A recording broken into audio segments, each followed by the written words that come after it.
Well, hello, folks, and welcome to today's live stream. I was working for a while on this one and discovered that there is plenty to talk about because we have this course upcoming called the Phrase Vault. And in that course, there are a number of excellent phrases that you can follow and key words based on life situations. Now, it's not out yet, so this is more of a preview, and we're going to go over some key words in an emergency today. Now, as with all of the live streams I've been doing recently, this is largely experimental. I'm going to see what you guys think of this format, and if you like it, you can let me know. So here's what we can expect today. We're going to talk about the word for ambulance, 救护车. We're going to talk about calling emergency services in China, 打120. We're going to talk about the 急救电话, which is the emergency phone number. And we're also going to talk about the word for suffer an injury, 受伤, and also bleeding profusely. So, let's start with ambulance. 救护车. So, this is an interesting word because it shows you how Chinese words tend to be constructed. So, for example, here we see 救, and this character just means save, right? So, for example, if you wanted to say save my life, you could say 救命, 救命. That would mean save me, save my life, right? So, 救 is a very useful word to indicate some kind of saving, usually of life. Then 护, this is a character that means to defend. 保护 is the common word for defend in some manner. So the save and defend what? The save and defend vehicle. 车, 救护车. So you look at the word ambulance and you say, okay, ambulate. I guess I can understand that ambulate somehow leads to ambulance. In English, it's not so clear. Chinese is a language where if you know the characters, it's super easy to understand. So that's what we have going here with 救护车. So let's look at one of the phrases that comes up in the phrase vault. 请帮忙叫救护车. So that means please call an ambulance. And naturally, you're going to want to learn this phrase.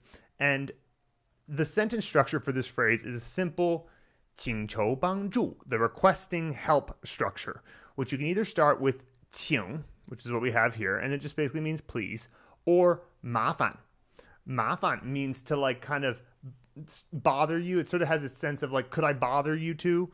Because 麻烦actually means trouble or annoying, right? So it's not weirdly, it actually makes sense, but it becomes a kind of way of saying please, as if to say, oh, I'm going to annoy you a little bit by this, but could I bother you too, right? And so that's how that came about. And then 帮忙 is the primary verb here, and that's just a way of saying help. Please help call an ambulance. 请帮忙叫, and that's the action. So 叫 in this case is to call, and you could also call a taxi. You could 叫出租车 or just 叫车. If you just say that by itself without the 救护, meaning the save defend vehicle, then you just said 叫车, like at a hotel or something, they would understand that what you mean by that is call a taxi. But if you say 请帮忙叫救护车, that means please help call an ambulance. So 请 plus 帮忙 plus action plus object. For example, there's a couple other examples I could give you here. 麻烦帮忙打120 or 120.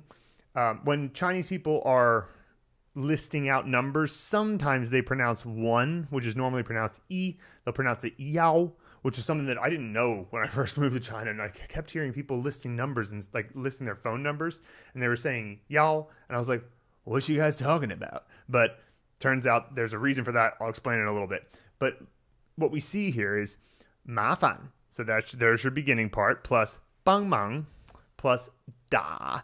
打, in this case, means to call. That's the word for call in Chinese, so call on the phone.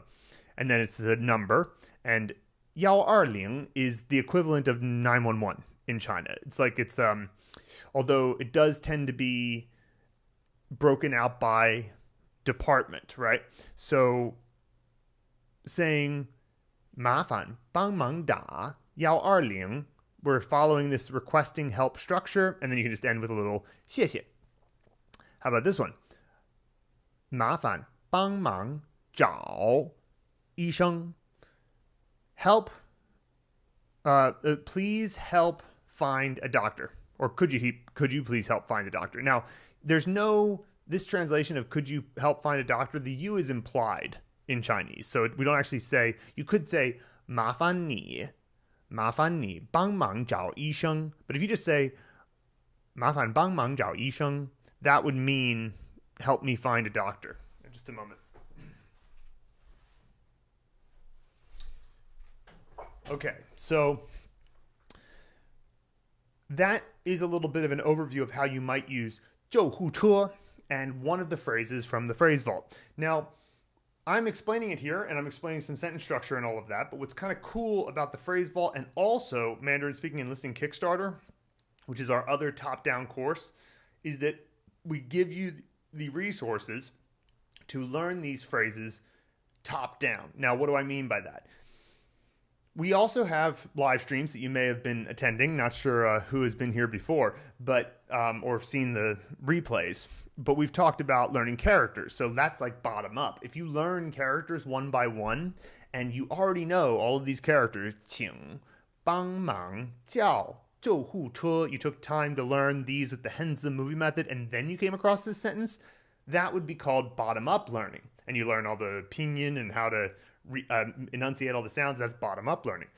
But in certain circumstances, in particular in emergencies, you need to learn something quickly. So what we give you in these top-down courses is we say, here is the phrase you need. If you need an ambulance, you can't take all the time in the world to learn the characters and learn the pinyin and learn the tones and all that. You just need to get this set phrase down. So we give you the phrase, we explain the basic structure, give you some other examples of structure, and then we give you a learn, listen, and repeat audio file so you can listen to the Chinese and repeat twice each time.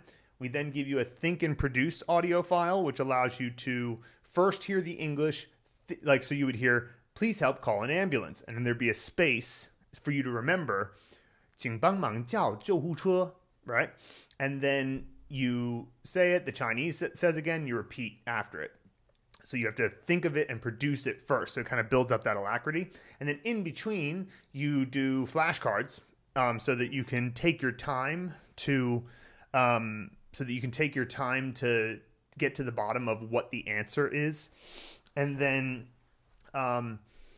you also have an immersion file that we give you. So basically you learn in the course platform, you do the learn, listen, and repeat file. You do flashcards in the meantime. And then when you're ready, you do a think and produce file where you have to think of the Chinese and very quickly produce it. And then what you do is you immerse in the audio file along with all the other audio files of what you've done in the background during your day. And I haven't even gotten to the best part, but I'll save some stuff for later. Let's get to the next word, which is 急救电话. So first of all, 电话 is just any phone or phone number. Now, the long form of phone number is 电话号码 or just 电话号.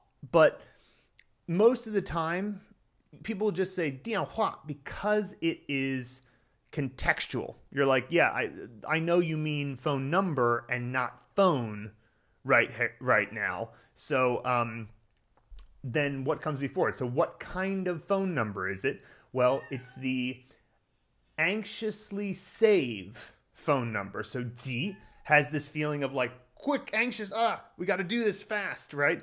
And so 急救电话 is the emergency phone number. And for what it's worth, you also have the, and I didn't put this on this particular keynote, but you also have the 急诊室, which is the emergency room. So that is the anxious diagnosis room.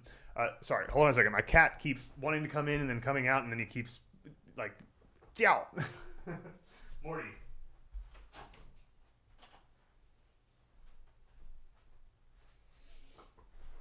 OCATs. All right, so 急救电话 emergency phone number. Let's see one of the phrases from the phrase vault. 你知道急救电话是多少吗? Do you know what the emergency number is? And so let's take a look at this sentence structure. This is a basic structure for asking information. It's one of the ways that you can ask for information in Chinese. So you have the subject. In this case, it's just you, 你. Now, 知道, this is the general word for to know. So you know. Fairly straightforward. I mean, in English we say, do you know? But the do is kind of implied by the ma at the end of the sentence for Chinese. But you know. Okay, cool. And by the way, 知道 makes perfect sense because this character means knowledge and this character means path. So the knowledge path. Do you have the knowledge path? Right? Basically is what's being asked here. Okay, you know. And then the information. So the information that's here is 急救电话.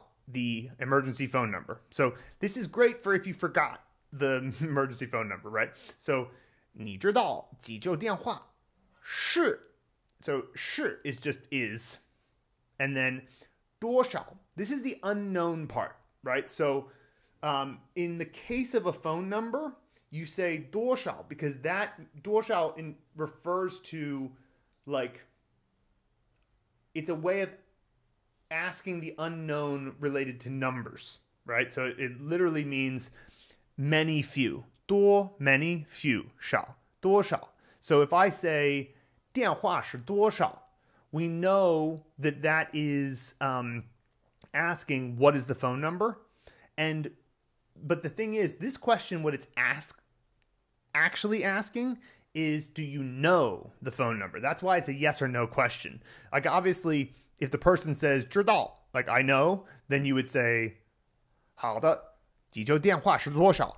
And that would just be the sentence ending there, meaning like, okay, so what's the phone number, right? But the first question you're asking is, do you know what the emergency phone number is? Yes or no question. Subject 你知道 no. Information 急救电话是 is 多少 ma, and then the ma just indicates yes or no question. And then you just go to the verb in the sentence 知道 and say, is it you know 知道 or you do not know 不知道, right? Now let's look at a couple of other example sentences here. 你知道 Oh, that's the same. Sorry, that's the same one. My bad. I thought that this was Oh, you know what?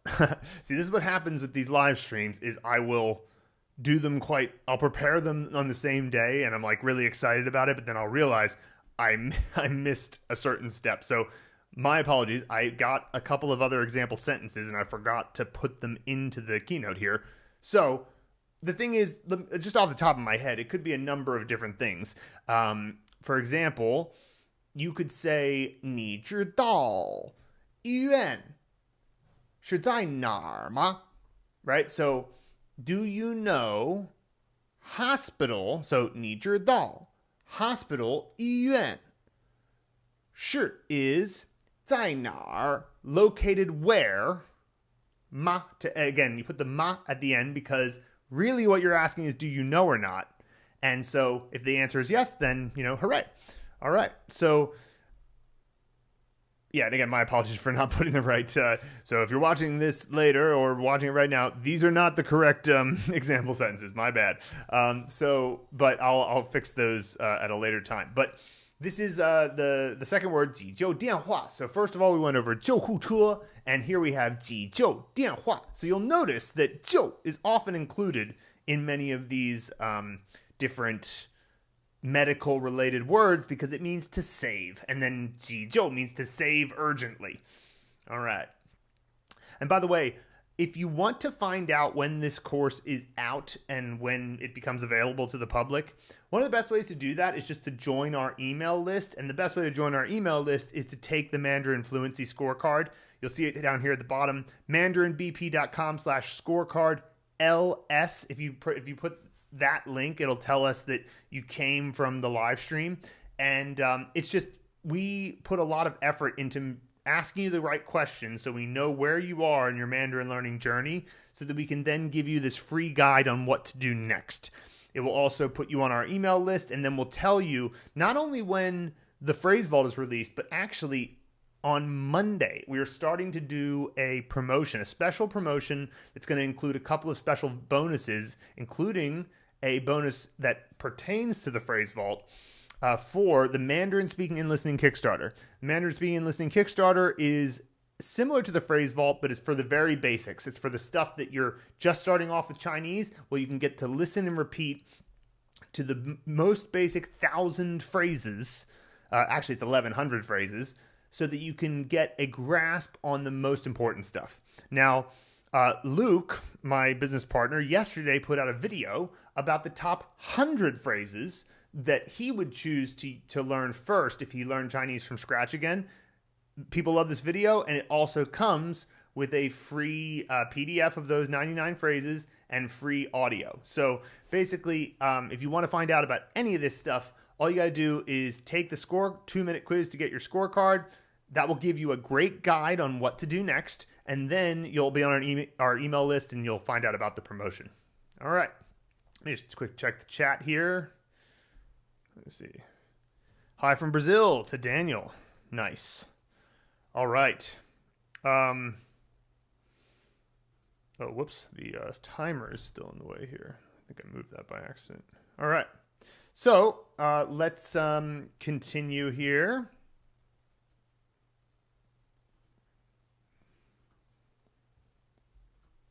So next, we talked about the idea of calling 120.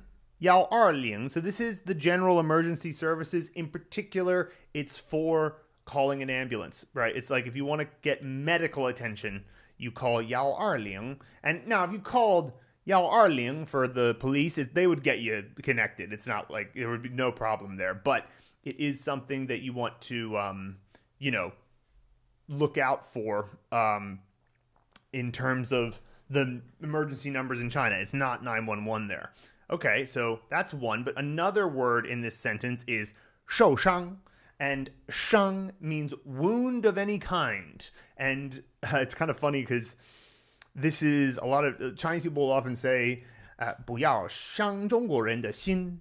And that means like don't hurt the heart, don't break the heart of the Chinese people, or 伤中国人的感情. Like hurt our feelings, hurt the Chinese people's feelings. Not everybody says this, but I've heard people say that before. And so that's the idea of 伤. And also, 你伤了我的心, 你伤了我的心. You broke my heart, you wounded my heart. So that's 伤. Now, 受. This means to receive or suffer, okay? And there's another word for receive in Chinese, 收. It's very similar, just first tone instead of fourth tone. But that one doesn't necessarily imply passivity. So, for example, I could 收工资, and that would mean I received my pay, my salary, right? But this 收, it's almost always in the context of something that's happened to you against your will, in some sense. It happened to you whether or not you wanted it to. So, 受伤 means to get injured or suffer an injury. Suffer a wound would be like the way you could literally translate that. So these are both relevant for learning medical vocabulary. So you might say, 快打120, 这里有人受伤了. Right? So, and by the way, that's one of the reasons why you need to watch Chinese TV and stuff, because if you listen to like a professional audio, it would be like, 快打120, 这里有人受伤了. Right? And it's like, but how somebody would say that, they'd be like, 快打120, 这里有人受伤了. Right? Like it would be much more intense because that's just, nobody speaks like a professional studio all the time, right? So this means quick, call 120, 120, and because someone is injured here. 这里有人受伤了. And the structure here is giving instructions for the first half. We're going to talk about this second half in a later one, but when you're giving instructions, 指示行动. So that literally means instruct action. So 指示行动. You can either say 快 plus action or 赶紧 plus action. So 赶 means to catch up, and 紧 means urgent. So 赶紧 is like catch up urgently, like get this going, move quickly. And so if I say 快来这边, 快来这边, right? Like it's like kind of, that means come here, get over here, come here quickly. And so you might say it to a kid or something. And then also you might say, hey, 赶紧叫医生. 赶紧叫医生, right? So like that mean hurry and call a doctor. Hurry, like 赶紧, right? And so this is a way that you would use that first half of the sentence. I'll talk about the structure here in a later example, but this gives you a sense of, okay, 打, that's the word for call. 120, so that's calling the emergency services. And then 受伤, that means injured or to suffer an injury, right? Someone is injured here. Okay. Now next, we're going to look at this one. 流血不止. So this basically means continuous bleeding or bleeding profusely, okay? So, this might be the situation. Somebody's hurt. You need to call somebody right away, right? So, 流血不止. You could also say 流血不止. X-I-E, third tone. This character can be pronounced both ways. It can be pronounced 血, 血, or 血, 血. Either one. 流血不止 or 流血不止. Okay? Now, this means continuous bleeding. It's the kind of thing that you might need to say at some point. Now, simply saying 流血,我流血了, like I got a little cut, right? 流血. Okay, fine. No big deal. Like, I got a little cut, there's a little bit of blood. If by saying 流血不止, then that means, hey, this is a serious situation because it won't stop. 不止. 止 is the general word for like halt, right? So 不止 means not stopping, right? So this is the context where you might say it. 请快点，这边有人流血不止. Please hurry, someone here is bleeding profusely. So now I'm going to talk about this other side of the sentence structure. So this is the sentence structure where you're describing a situation, 描述情况. Okay? So usually here you have a location, 有人 has a person, by the way, this isn't like describing any situation. It's describing a situation like with a person, like describing a person's situation and like a person in a situation, I should say. So 这边, here, around here. So like 这 means this and 边 means like the side or respect of something. So like 这边 means this place, this side, this area, right? In fact, you want to say like come over to my place, you could say 来我这边 or 来我这儿. Like that just means come over to my place. Come to mine is like the way that my British friends would say it. And so first you have the location. Now I could say 学校有人流血不止. That would mean like the school has people that has someone that is bleeding profusely. That could be okay. You could put any location really, but if you're on the phone, 这边有人流血不止. Okay, so there's your sentence structure. Let's give a couple other examples. 公园里. So there you have the park. That's the location. 有人. Okay, so there's someone in the park. 需要急救. Now, what is that 急救? We already went over that actually. 急救 means emergency attention, emergency assistant, urgent attention. Like it's like 救 means save and 急 means now, anxiously, hurry up, right?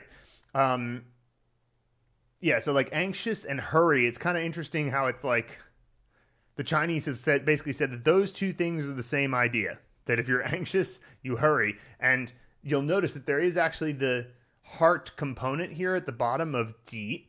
So any of the heart components, it refers to an emotion. So essentially the Chinese are saying that hurry and anxious are both kind of like hurry is just the action that happens from the feeling of anxiety. And by the way, I just watched Inside Out 2. What a killer movie that was. And anxiety was a major part of that movie. So what is the situation? There is someone needs 需要急救 emergency assistance. So that's a good recognition of that. Okay, how about this one? 教室里. So 教室, this is the teaching room or the classroom, and within the classroom. So 教室里, inside the classroom, 有人 someone 晕倒了 So 晕 means dizzy. 晕, like if you wanted to say that somebody was just, like sometimes people will just say 我晕了, and it doesn't mean necessarily that they're dizzy for real. It just means that they are just overwhelmed by the situation and don't know what to do. You know, like they're just like, oh, 我晕了. This situation is crazy. I'm not sure what to do. But if somebody says 晕倒, 倒 means to fall over. So if somebody 晕倒了, that means they fainted, right? That means they lost consciousness. So 教室里有人晕倒了, you know, 快来这边, you know, like that type of thing. So that gives you a sense of the sentence structure. And again, this word 流血不止 is literally flow blood not stop. And so it's a very important one to learn in case somebody is in this kind of emergency situation. All right, so continuing, let's go a little bit further. So this is all coming from or a part of what's going to be the phrase vault. So the phrase vault is a course that where top down meets bottom up. So I mentioned previously that the phrase vault is a top down course. That means that we go to the thing you need, which is the actual language for a certain situation, and then we teach you how to speak from there. Bottom up is what our course, the blueprint, is. The blueprint is our focus on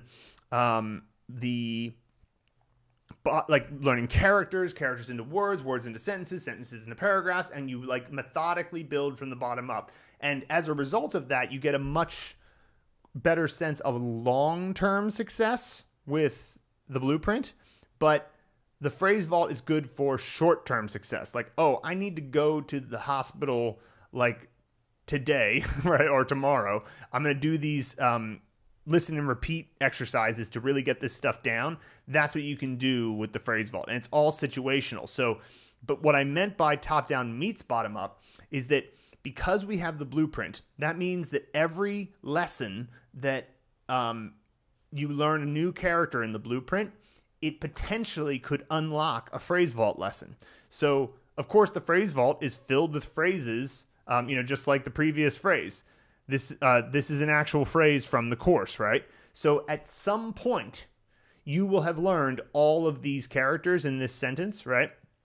And at that moment, if this was the final sentence you needed to learn to get all 20 sentences from that lesson, all 20 phrases relevant to calling an ambulance, then you'll find out that lesson was unlocked. So simply by following the blueprint, you'll then be able to unlock a situational Chinese scenario like calling an ambulance or asking for emergency assistance, and you'll be able to learn it at that point. So you could learn it directly top down. We give you all the materials that you could memorize it. It's always a little bit harder when you're doing it completely top down because you don't have as much to anchor it to.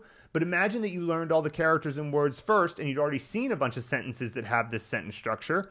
Then you get to this sentence. Well, now it's pretty easy to learn, isn't it? Right? So that's the idea that we have with the phrase vault, is that it's the top-down integration with the bottom-up course, the blueprint. And we had to make the phrase vault second because I refuse to give you something that's going to drive you crazy. I refuse to just be like, hey, let me just give you a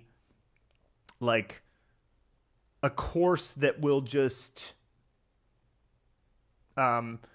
make you frustrated that you don't understand the base levels of the language. Because top-down learning is great. It gets you to the example, it gets you right to what you need, but it doesn't give you foundational knowledge, so you'll always struggle to reach true fluency.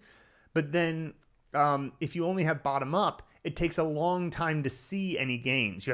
The roots have to go down into the ground, or if you use the building analogy, you have to build into the basement for a long time before you can start rising up to the stuff you really want. So, this is why you want to have both in your repertoire.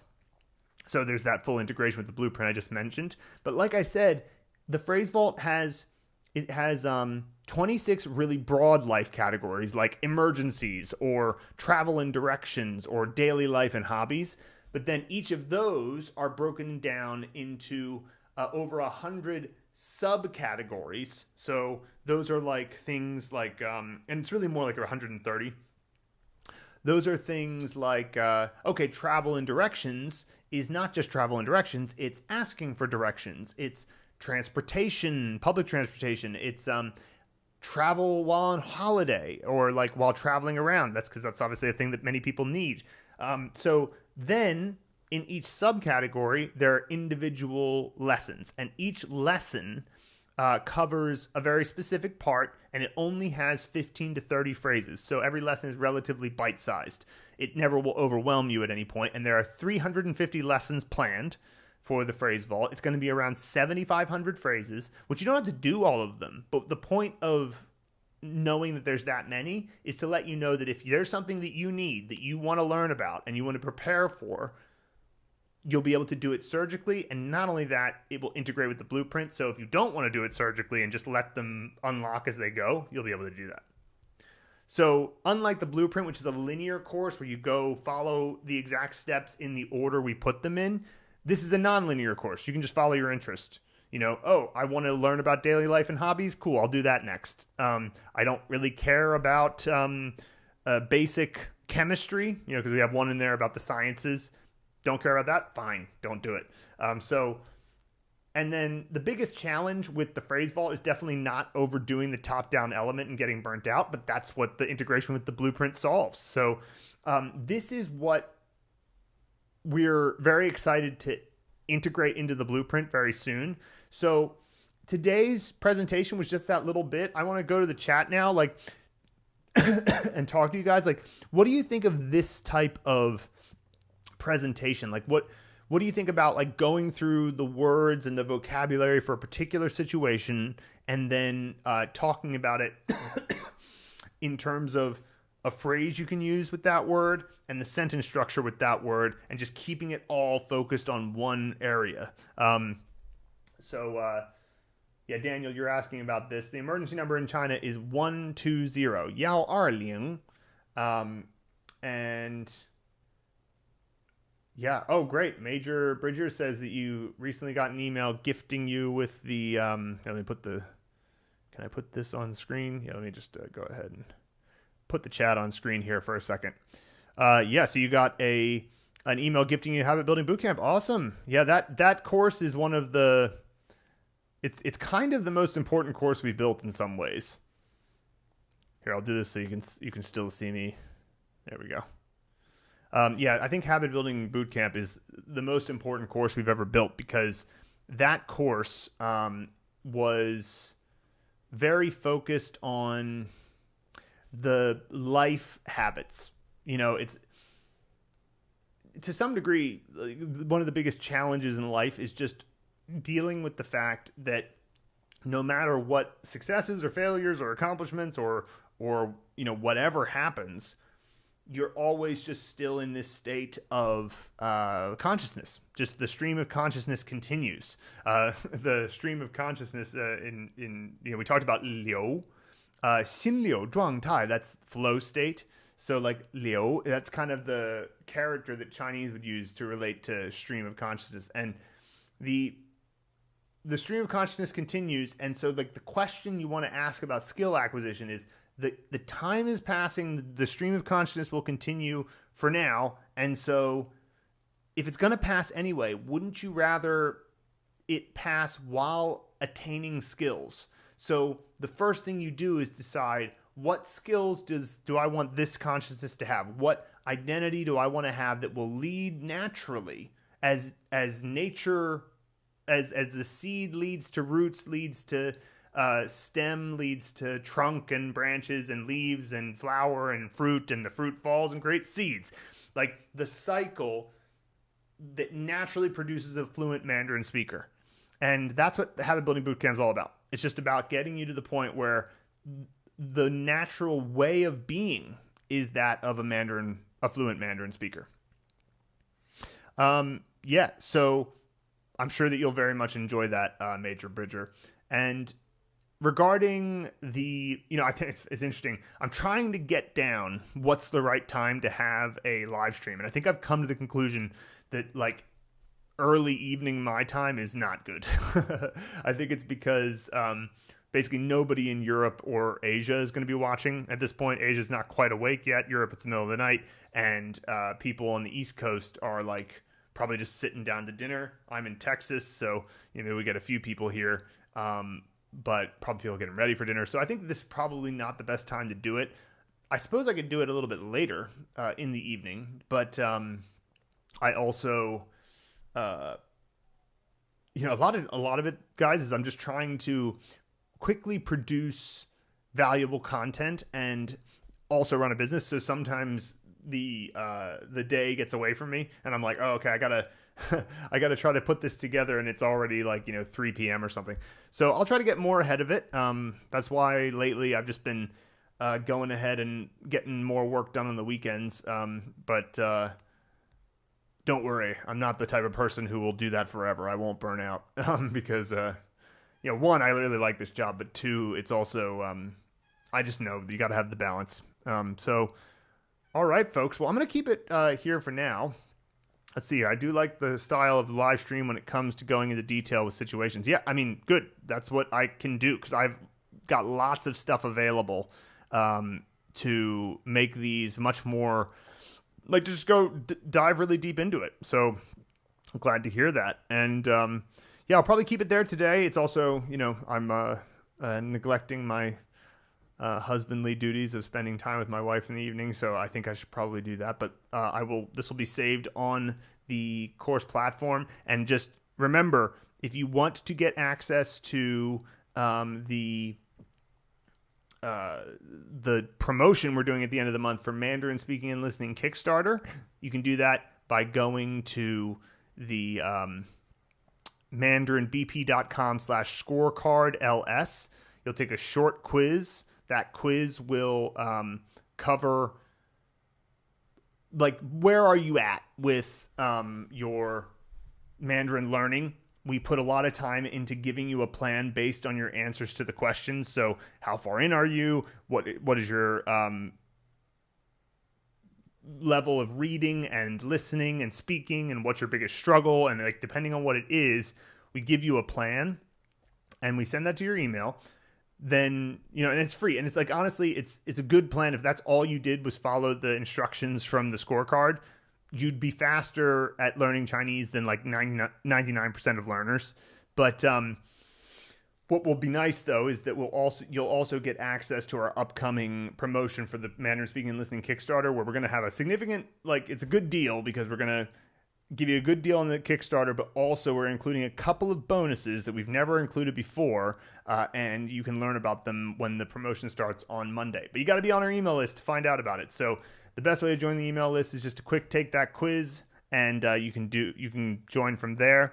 So thank you, everyone. Shorter one today, but actually, perhaps the other ones I was doing were a bit long. So thanks so much, everybody, and